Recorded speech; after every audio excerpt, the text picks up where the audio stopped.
So these are all things to think about if you ever have to go into a hyperbaric chamber. It's hot, it's sweaty, it's confined. If you need to pee, or if you need to poop, you gotta do it in there. Hello everyone, my name's Tori. I'm a professional freediver, deepest human in the Western Hemisphere, for now. And about 9 months ago, I experienced a very traumatic freediving injury known as decompression sickness. And this requires a very specific kind of treatment. So let me tell you about the first time I went into a hyperbaric chamber and experienced my first ever panic attack. I went into this thinking I could just go to sleep and wake up healed. I wasn't expecting miracles, but I was hoping for them, of course. Now, something I didn't understand about these chambers, especially the older ones, is they get hot. They get really, really hot. There's no air conditioning in there. I could barely move and somebody else had to be in there with me to fan me off, and that also meant twice the body heat. So going into this, I had no idea how uncomfortable this was going to be for this 4+ hour session. So I go in there, I close my eyes, I think, I'm just going to go to sleep.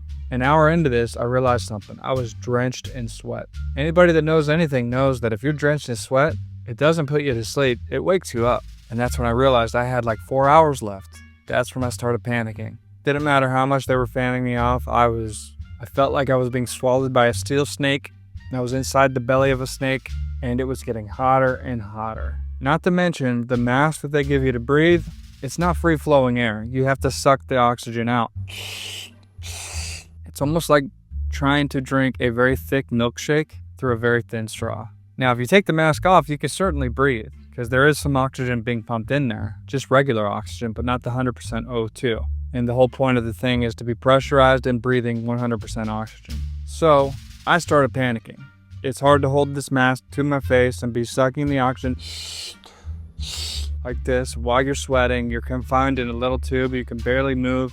It had the writings of a panic attack written all over it. And it was the first one I ever experienced. I started kicking the tube. I wanted out.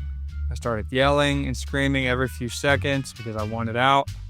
And then, of course, I realized I was already pressurized at almost 3 atmospheres below the surface. So they can't just open the door, because that could cause more harm than good. It would be like a scuba diver surfacing too quick. It could cause more damage. At that point, I think they started to bring me up very slowly, but that still meant I was going to be in there for at least another 2 hours. So this in no way stopped my panic attack. I just kept panicking. I'd try to put it on, I'd try to breathe, I'd start panicking, I'd take it off, and then I'd start kicking the tube. I felt bad for Andrew, who was in there for me, trying to fan me off, trying to calm me down, but man, this just goes to show expectations are reality, and my expectation was I could just sleep through this and wake up. Nevertheless, they brought me out.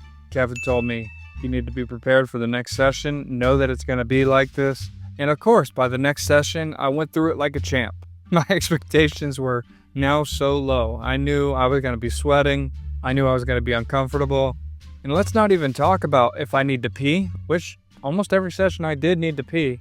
They can't open the door and just let you out to pee. You have to roll over, and in my case, half paralyzed, put a bottle on your junk and pee. That's what you're dealing with. You're in there for hours. They can't just open the door. So if you have to go number 2, God help you.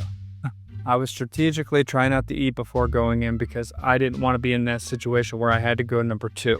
So these are all things to think about if you ever have to go into a hyperbaric chamber. It's hot, it's sweaty, it's confined. If you need to pee, or if you need to poop, you got to do it in there. Subscribe below if you're curious about very unique freediving topics you don't hear just everywhere. Click on the link in the description if you want to get on my free weekly newsletter. In this weekly newsletter, I'll go over everything. Very unique freediving tips and how to progress in freediving. Also, very unique freediving topics. Bringing them up, trying to get feedback from you, the audience, and what you would like me to cover on those specific topics. Think of it as free coaching in exchange for me to better understand the audience that's watching these videos. There's only so much time in a YouTube video, and I try to cover as much as I can based on what the audience actually is curious about. So this will help me understand you, and it will also help you fast track your progression in freediving if you're interested. So click on the link in the description. That'll take you to my landing page where you just enter in your email, and then you'll be part of the crew. So again, thanks for stopping in. Thanks for joining the crew. It's completely free, and if you ever want to unsubscribe, just hit the button, and I'll stop sending you emails. So please subscribe and stay tuned, and like the video if you learned something.